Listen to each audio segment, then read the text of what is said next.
स्वागत है बच्चों आपका इनकी क्लासेस में। और आज हम क्लास 12th का चुंबकत्व का एक इम्पोर्टेंट टॉपिक लेके चल रहे हैं, जिसको बोलते हैं हम चुंबकीय द्विध्रुव आघूर्ण यानी कैपिटल एम।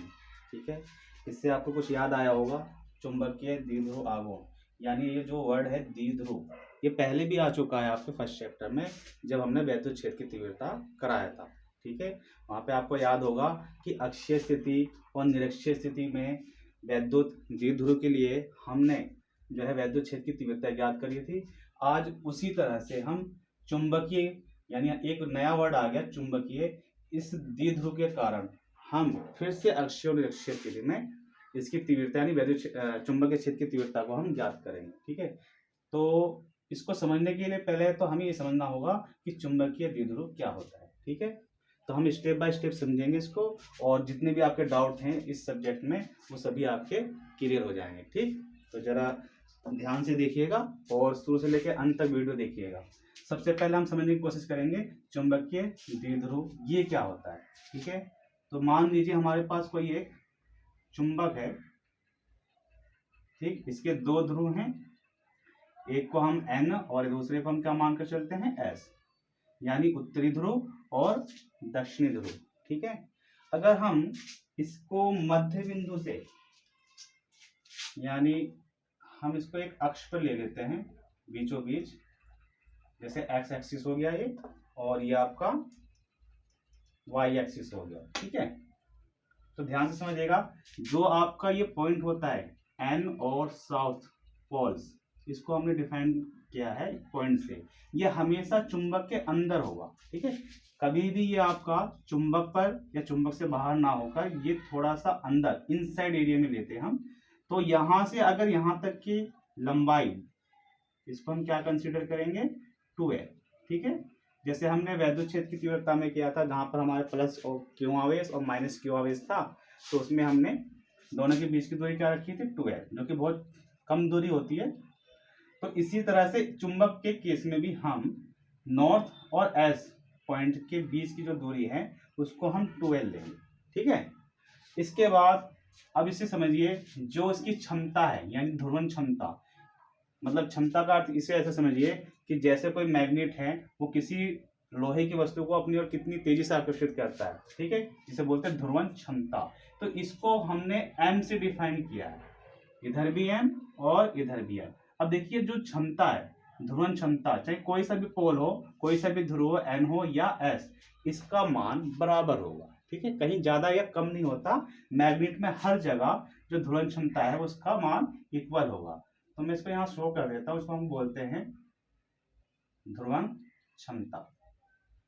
ठीक है, यानी मैग्नेटिक के जो कैपेबिलिटी है कितनी है वो हम इसे m से, स्मॉल m से डिफाइन करेंगे। ठीक है, अब देखिए कैपिटल M तो स्मॉल m, इसमें भी मैं अंतर बताऊंगा, लेकिन स्टेप बाय स्टेप समझिए आप शुरू से लेकर अंत तक, क्योंकि अगर जरा सा भी आपने मिस कर दिया तो फिर सारा का सारा डेरिवेशन आपको कुछ समझ में नहीं आएगा। ठीक है, तो ये जो m है स्मॉल m, ये क्या डिफाइन कर रहा है, ये मैग्नेट की ध्रुवण क्षमता को डिफाइन कर रहा है। ठीक है, जो कि हर केस में बराबर होता है। और जब आपने वैद्युत क्षेत्र की तीव्रता में प्लस क्यू माइनस क्यू लिया, तो देखिए आवेश तो प्लस क्यू हो या माइनस क्यू हो, केवल डायरेक्शन का चेंज है ना, लेकिन आवेश जो है उसमें भी अगर हम इलेक्ट्रॉन की बात करें, एक इलेक्ट्रॉन की, तो उसका मान इक्वल ही होता है। इसी तरह से हमने m और n जो कि ध्रुवण क्षमता, ये दोनों ही इक्वल होंगे। ठीक, ये बात आप समझ गए। अब इसमें हमने बीच की दूरी को हमने 2L ले लिया। 2L लेने का भी एक कारण है कि जब हम इसको हाफ डिवाइड करेंगे तो वहां पर हमारे पास L और L निकल कर आएगा, जिससे हमें कैलकुलेशन आसान हो जाए। ठीक है, तो ये हो गया आपका ध्रुवण क्षमता यानी स्मॉल m। तो हमने स्मॉल m को डिफाइन कर दिया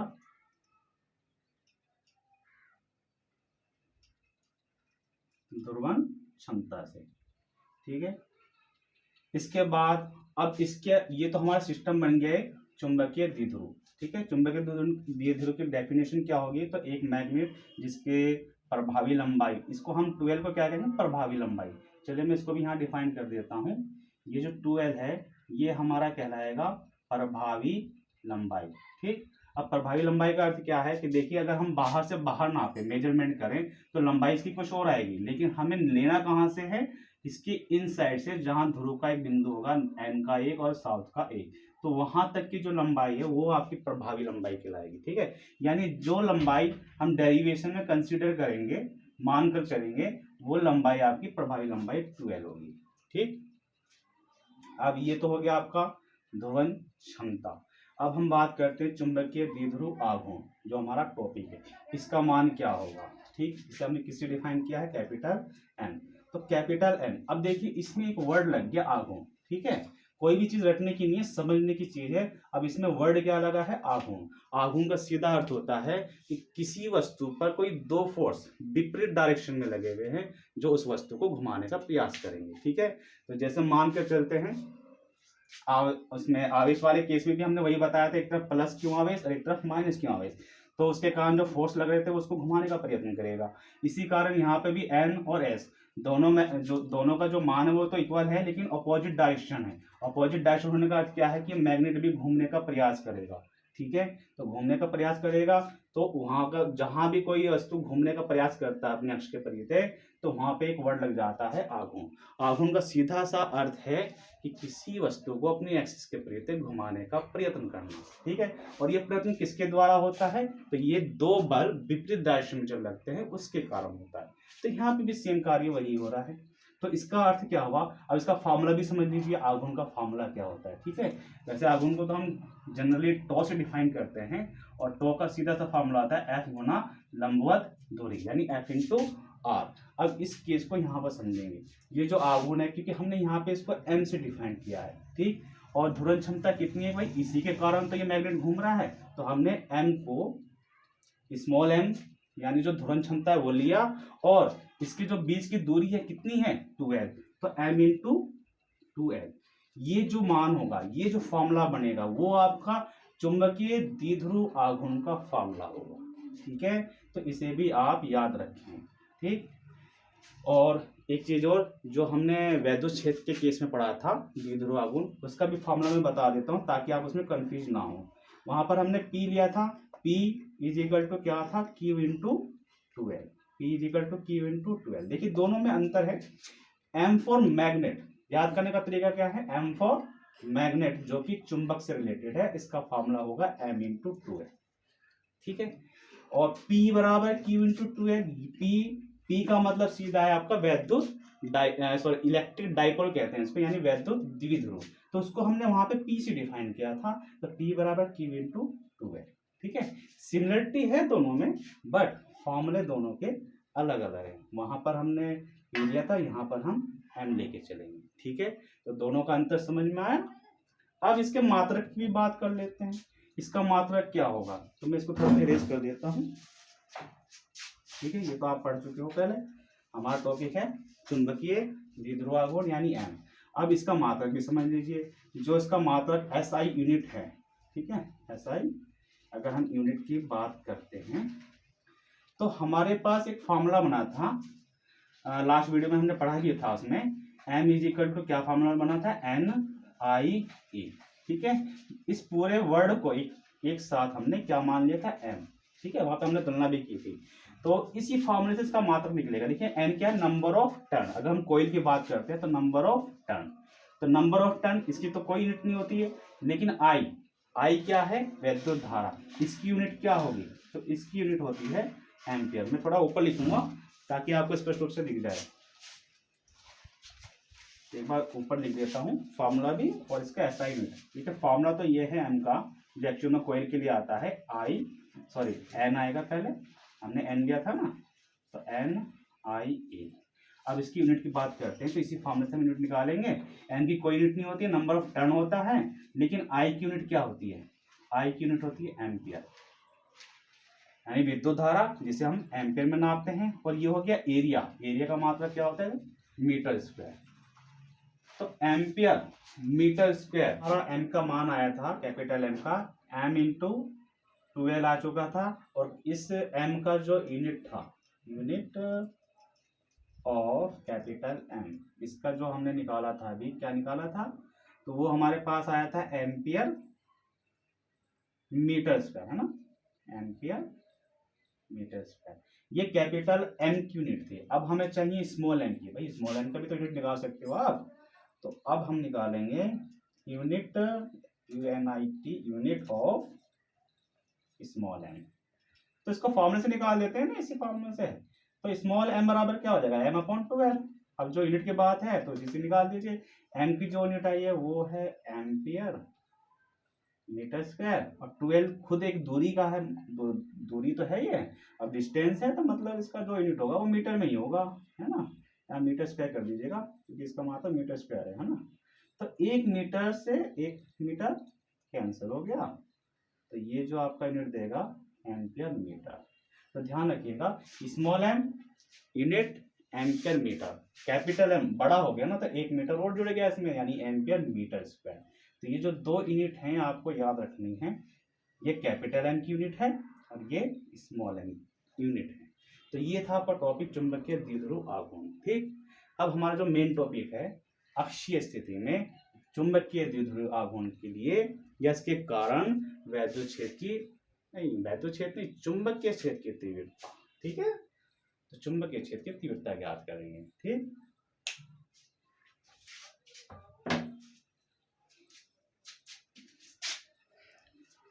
चलिए अब हम निकालते हैं चुंबकीय द्विध्रुव के कारण अक्षीय स्थिति में चुंबकीय क्षेत्र की तीव्रता का सूत्र। चुंबकीय क्षेत्र की तीव्रता अर्थात बी निकालना है हमें। ठीक है, तो उसका हम फॉर्मूला भी निकालेंगे। अब अक्षीय स्थिति तो आप जानते ही हैं, अक्षीय स्थिति का मतलब सीधा सा अर्थ है एक्स एक्सिस पर खींची गई रेखा। तो हमने एक्स एक्सिस पर ये रेखा खींची, उस पर बिंदु लिया पी। ठीक, ये आपका क्या है, चुंबकीय द्विध्रुव, एक नॉर्थ साइड और एक आपका साउथ साइड हो गया, यानी नॉर्थ पोल और साउथ पोल, यानी उत्तरी और दक्षिणी ध्रुव। ये हमने एल एल ले लिया। ठीक भाई, टोटल मिला के 12 तो लेते थे हम, इसको हाफ कर दिया तो आधा आधा एल एल हो गया। अब हमने क्या करा, इसके सेंटर पॉइंट से आर दूरी पर एक बिंदु अक्षीय स्थिति में पी लिया, जिस पर हमें निकालना क्या है, चुंबकीय क्षेत्र की तीव्रता। ठीक, तो हमने इसमें चुंबकीय क्षेत्र की तीव्रता देखिए, एस के लिए हमने V1 मान लिया और एन के लिए V2 मान लिया। ठीक है, एस के लिए चुंबकीय क्षेत्र की तीव्रता का मान V1 और एन ध्रुव के लिए V2। अब हमें इन दोनों का परिणामी निकालना है। ठीक, परिणामी कैसे निकलेगा, सीधा सा बात है, अगर हमें परिणामी निकालना हो तो ये क्या होगा, जो इसमें से अधिक होगा। ठीक है, मान लीजिए B1 अधिक है तो B1 माइनस B2 हो जाएगा। इसीलिए हम यहाँ पर माइनस ना लगाकर ये एक डिफरेंस का निशान लगाते हैं, जिसका अर्थ ये होता है कि दोनों वैल्यू में से जो वैल्यू ज्यादा होगी, ज्यादा वाले को कम में से घटा देंगे। ठीक है, क्यों ऐसा क्यों करते हैं, देखिए ऐसा इसका कारण ये है कि मान लीजिए आपने एस के लिए B1 माना, लेकिन बहुत से बच्चे ऐसे कहेंगे कि इसमें एस के लिए ही B1 क्यों माने, हम तो एन के लिए B1 मानेंगे। तो कोई बात नहीं, आप एन के लिए B1 मान लो, एस के लिए B2 मान लो, तो भी आप इस डेरिवेशन को कर सकते हो। ठीक है, इसमें कोई रटने वाली चीज नहीं है, आप स्वतंत्र हो, किसी को भी B1 B2 ले सकते हो। ठीक है, तो बस आपको ये ध्यान रखना है, अधिक में से कम वाले को घटाना है। ठीक है, अगर इस चीज पर आप नोटिस रखोगे, पॉइंट ध्यान रखोगे, तो आपका डेरिवेशन कभी भी गलत नहीं होगा, चाहे आप एन को शुरू में लेके चलो या एस को शुरू में लेके चलो। ठीक है, तो आगे बात करते हैं हम।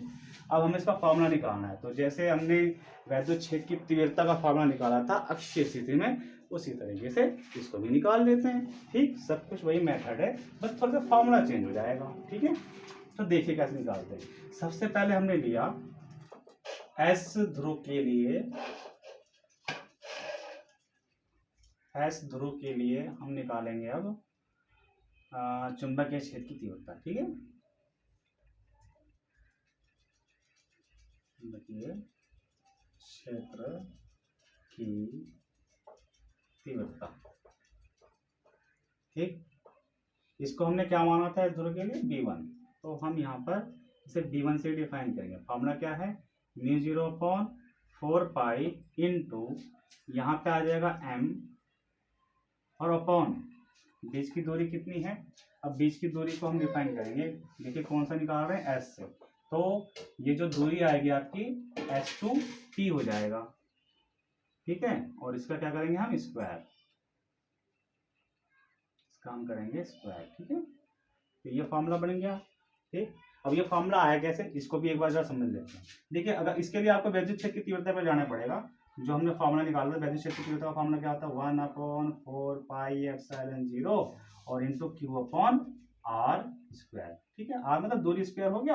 अब इसी फार्मूले को हमने इसमें कन्वर्ट कर दिया अपने हिसाब से चुंबकीय क्षेत्र की तीव्रता के लिए, ठीक, लेकिन कन्वर्ट किया नहीं, होता ही यही फार्मूला है। देखिए ई की जगह क्या आ गया, चुंबकीय क्षेत्र बी, जो कांस्टेंट राशि थी इसमें कांस्टेंट राशि क्या आ जाएगी, μ0/4π, ठीक है। देखिए सब कुछ वैसे चल रहा है, μ0/4π। अब यहाँ पे हमने m लिया, यहाँ पे आवेश था भाई, यहाँ पे आप आवेश ही तो रखते थे, यहाँ पे प्लस क्यू रख लिया, यहाँ माइनस क्यू रख लिया, दो विपरीत आवेश हो गए, है ना, जबकि मान उनके सेम रहते थे लेकिन विपरीत आवेश रहते थे, एक तरफ प्लस और एक तरफ माइनस, तो हम क्या करते थे, क्यों लेते थे। इसी तरह से यहाँ पर भी तो आपका m ही है, इसकी ध्रुवण क्षमता m, इसकी ध्रुवण क्षमता m, लेकिन डायरेक्शन चेंज हो गई, ठीक, डायरेक्शन चेंज हो गई तो रहेगा तो मान वही, इसलिए हम यहाँ पर q की जगह m लेंगे और बटे में दूरी स्क्वायर। तो इसी फार्मूले से हमारा ये फार्मूला बना है, ठीक है। तो अब आप समझ गए होंगे ये फार्मूला कैसे आया। अब आगे हम बात करते हैं SP का मान रखते हैं, है ना, V1 = μ0/4π और m/SP। अब SP का मान देखिए, पूरी दूरी कितनी है, r। अब इस r में से हमें ये l दूरी माइनस करेंगे तभी तो ये s से निकल कर आएगा दूरी, यानी SP दूरी। तो इसमें दूरी कितना है, SP दूरी कितना होगा, तो ये देखिए यहाँ से यहाँ तक तो हमारा r है, यानी सेंटर पॉइंट से P तक की दूरी r, और हमें निकालना कौन से पॉइंट से, S से, तो O से S तक की दूरी है L। तो अगर हम R में से L माइनस कर दें तो हमारी दूरी निकल कर आ जाएगी SP, अर्थात इसका मतलब क्या हुआ, R माइनस L, और इसका करेंगे हम होल स्क्वायर। ये हो गया आपका इक्वेशन नंबर 8, ठीक है। इसके बाद इसी तरह से हम n ध्रुव के लिए निकालेंगे, तो n ध्रुव के लिए चुंबकीय क्षेत्र की तीव्रता, चुंबकीय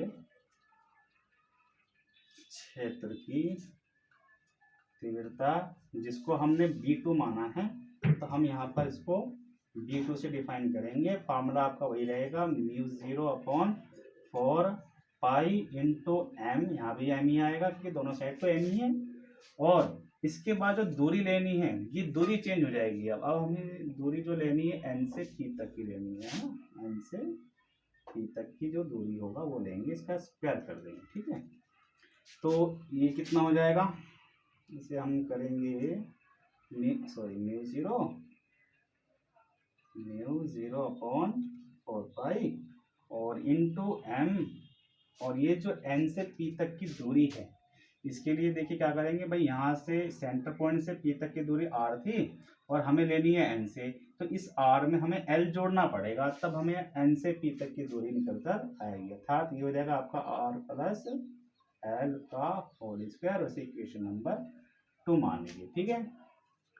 अच्छा, इसमें हम डायरेक्शन की बात करें, अगर वेक्टर B1 की डायरेक्शन किधर होगी इसके पहले हम बात कर लेते हैं। देखिए कोई सा भी एक ध्रुव ले लीजिए, n हो या s हो, ठीक है, n हो या s हो। देखिए दोनों का नेचर जो है, दिशा डायरेक्शन वो अपोजिट है। तो अगर आप इसमें s के कारण p पर जो चुंबकीय क्षेत्र की तीव्रता है इसकी डायरेक्शन आउटसाइड लोगे, यानी बाहर की तरफ लेते हो, तो दूसरे ध्रुव की आपको अंदर की साइड लेनी होगी, ठीक है। यानी कोई भी एक ध्रुव ले लीजिए, अगर इसमें आप एक बाहर को दिखाते हैं तो दूसरा ध्रुव का अंदर की ओर दिखाना होगा, क्योंकि अपोजिट डायरेक्शन है, इसका नेचर अलग है, इसका नेचर अलग है, बल्कि मान तो एक ही है लेकिन डायरेक्शन चेंज है ना। तो इसमें कोई रखने वाली चीज नहीं है। अगर मैंने यहाँ पे तो एस को बाहर की साइड दिखाया, आप इसको अंदर की साइड दिखाना चाहते तो अंदर की साइड ले लो, फिर एन के कारण आपको बाहर की साइड दिखाना पड़ेगा, ठीक है। या तो जैसे मैंने किया वैसे कर लीजिए, या फिर आप अपने अकॉर्डिंग कर सकते हैं, इसमें कोई रखने वाली चीज नहीं है, ठीक है। तो जैसे हमने एस के कारण इसमें हमने इसकी डायरेक्शन बाहर की साइड दिखाई, यानी बाहर की साइड का आप यहाँ पर एक लाइन और लिख सकते हैं। ये जो आपका B1 आया है, ये जो मान है आपका, तो इसमें अगर डायरेक्शन पूछा जाए आपसे तो आप इसमें SP दिशा में भी कह सकते हैं, है ना, यानी बाहर की तरफ है तो S से P की ओर जा रहा है ना। और दूसरी वाले में क्या करोगे, तो दूसरी वाले में दिशा कैसी होगी, अंदर की साइड होगी, यानी P से N की ओर, तो P to N दिशा कर सकते हैं आप इसमें, ठीक है। तो बस ये ध्यान रखना है, कोई सी भी एक दिशा बाहर तो दूसरी अंदर, इसी तरह से रहना है, क्योंकि इन दोनों का नेचर अलग होता है, ठीक है। आ जाइए अब वापिस, हमारे पास दो इक्वेशन आ गया था, फर्स्ट और सेकेंड, ठीक। अब इसमें हमें करना क्या है, तो इस फॉर्मूले को आजमाना है, vector b equal to v1 difference v2। Difference का मतलब क्या है, अधिक में से कम वाले को घटाना है। तो अब इसमें अधिक और कम कौन सी राशि होगी, यानी समीकरण ए का मान अधिक होगा या समीकरण 2 का मान, कैसे पता करें। तो देखिए ये जो मान है आपका μ0.4πm, ये तो दोनों में ही आ रहा है, अंतर किस में आ रहा है, दूरी में, यानी दूरी जिसकी कम होगी b का मान उसका ज्यादा होगा। अब देखिए दूरी कितनी है, r में से l कम ही तो हो रहा है, अर्थात ये कम हो रहा है तो b1 का मान ज्यादा होगा। और इसमें क्या हो रहा है, r प्लस l, यानी नीचे वाली जो राशि है वो आपका बढ़ रहा है, तो इसका मान क्या होगा, घटेगा। ये ज्यादा से डिवाइड करोगे तो इसकी वैल्यू घट जाएगी, और कम से डिवाइड करोगे तो इसकी वैल्यू बढ़ जाएगी, अर्थात b1 का मान अधिक है b2 से। तो हम क्या करेंगे भाई, परिणामी तीव्रता निकालने के लिए b1 में से b2 को माइनस करेंगे, ठीक है। तो मैं इसको मिटा देता हूं यहां से।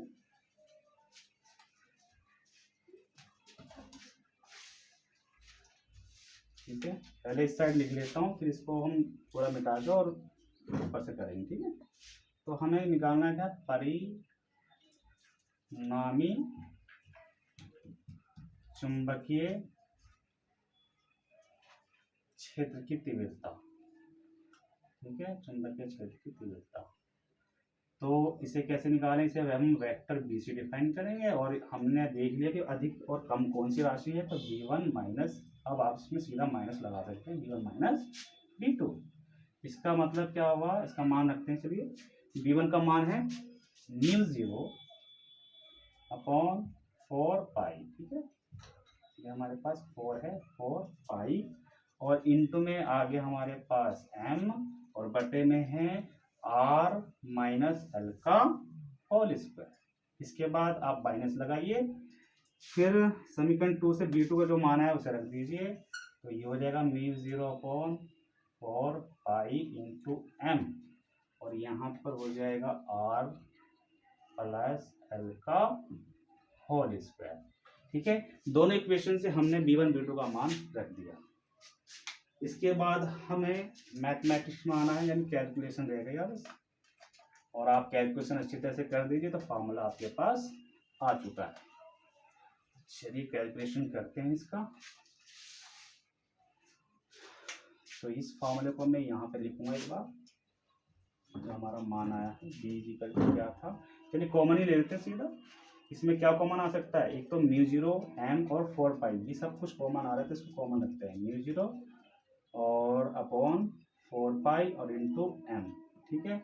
ये तो हमने ले लिया कॉमन, तो बचा क्या हमारे पास, 1/r माइनस l का होल स्क्वायर, और फिर माइनस लगाकर 1/r प्लस l का होल स्क्वायर, ठीक। तो जिन्होंने फर्स्ट चैप्टर में वैद्युत क्षेत्र की तीव्रता निकाला था अक्षीय स्थिति में, तो इसे देखते ही समझ में आ गया होगा क्या करना है। क्या करना है, सब कुछ वैसे चलेगा आपका जैसे आपने फर्स्ट चैप्टर में किया था, ठीक। एलसीएम ले लो, एलसीएम लिया हमने μ0/4π इंटू m, ठीक।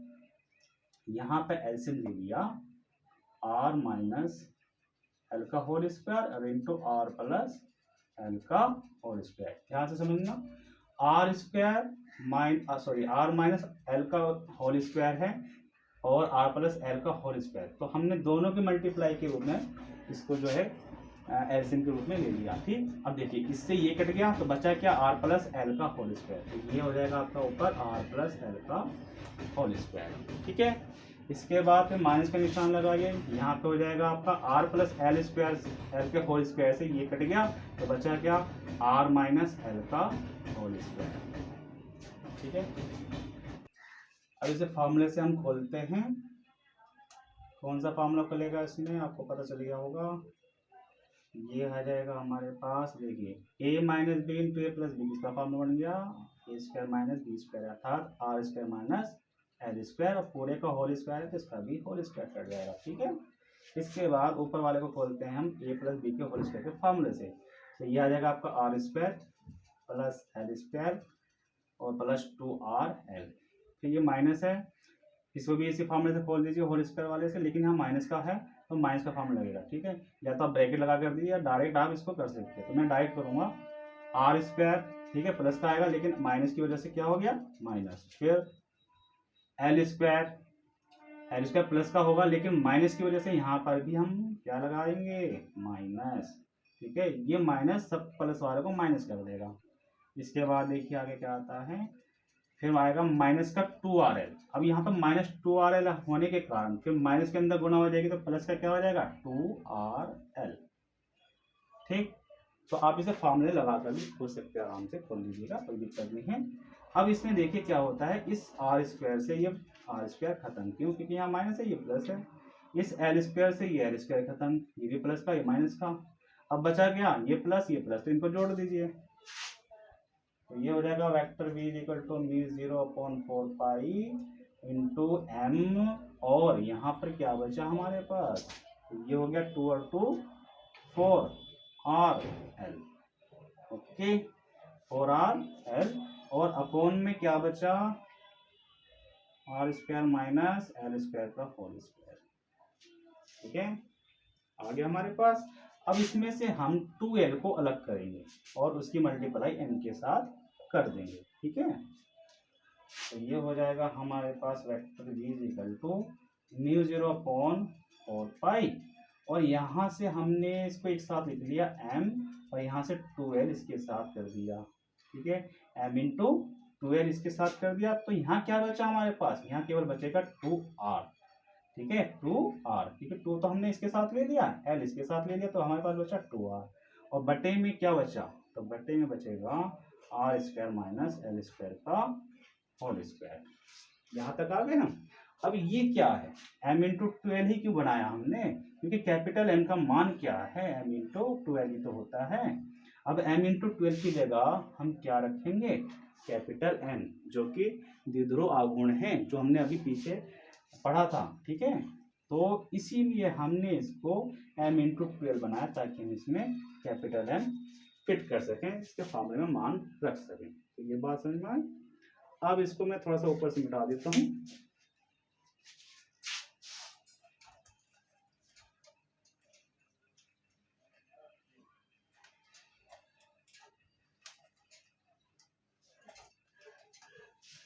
तो ये जो फॉर्मूला हमारा बना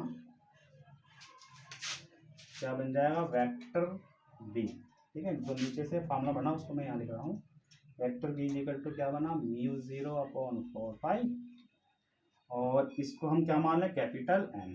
तो ये हो जाएगा into capital M into 2R और बटे में क्या आ गया r square plus l square का होल स्क्वायर, ठीक है। यहाँ तक पहुँच गए हम। इसके बाद अब मैं इसकी आवश्यकता नहीं है, मिटा देते हैं, तो आप समझ गए। और यहाँ से इसको भी हम समाप्त करते हैं, ठीक। तो लगभग हमारा फॉर्मूला बन ही गया है। अब इसमें हम क्या कंडीशन लगाते हैं, देखिए जो हमने वैद्युत क्षेत्र की तीव्रता में लगाया था वही हम चुंबकीय क्षेत्र की तीव्रता में भी लेकर चलेंगे। क्या कि कंडीशन ये है, ये जो L है वो very very very less than R, ठीक। ये हम पहले से मान के चलते हैं क्योंकि बहुत कम दूरी है ना। इसको ऐसा समझो कि R का मान लीजिए 1 मीटर है और इस L का मान लगभग 0.001 mm मान लीजिए, बहुत ही कम। अगर 1 मीटर में से आपका 0.011 m नेगलेक्ट भी हो जाए, खत्म भी हो जाए, तो भी इसकी वैल्यू में कोई फर्क नहीं पड़ेगा, ना के बराबर फर्क पड़ेगा। तो इसलिए आप क्या करते हैं, L को very very less than R मान लेते हैं और इसलिए ये जो L है वो आपको नगण्य मानना पड़ेगा, यानी L को नगण्य मान लेते हैं। यानी इस फार्मूले का L का जो है इस फार्मूले को कोई फर्क नहीं पड़ेगा, तो L को नगण्य मान लेते हैं। अब क्या होगा, जहाँ जहाँ L आ रहा है वहाँ पर हम उसे समाप्त कर देंगे। तो ये हो जाएगा आपका μ0/4 इंटू 2 को पहले लिख देते हैं, तो 2m इंटू R और अपॉन क्या बचा, L समाप्त हो गया तो R स्क्वायर का स्क्वायर यानी R की पावर 4 और एक R से एक R कैंसर। फाइनली आपका जो फॉर्मूला बना है वो अब बनेगा μ0/4 इंटू 2m अपॉन R की पावर 3, ठीक है। तो अक्षीय स्थिति में चुंबकीय क्षेत्र की तीव्रता का फॉर्मूला ये है, और इसका मात्रक तो आपको पता ही है क्या होता है, टेस्ला लिख दीजिए। ठीक, तो चुंबकीय क्षेत्र का जो है अक्षीय स्थिति में ये डेरिवेशन आपका क्लियर हुआ। कल हम निरक्षीय स्थिति में चुंबकीय क्षेत्र की तीव्रता निकालेंगे, तो इसे आप अच्छे से एक बार रिवाइंड करके समझ लें, और कोई भी डाउट हो तो इसको कमेंट्स में लिख दीजिएगा, वहाँ पर आपको डाउट क्लियर कर दी जाएगी। ठीक है, तब तक के लिए धन्यवाद।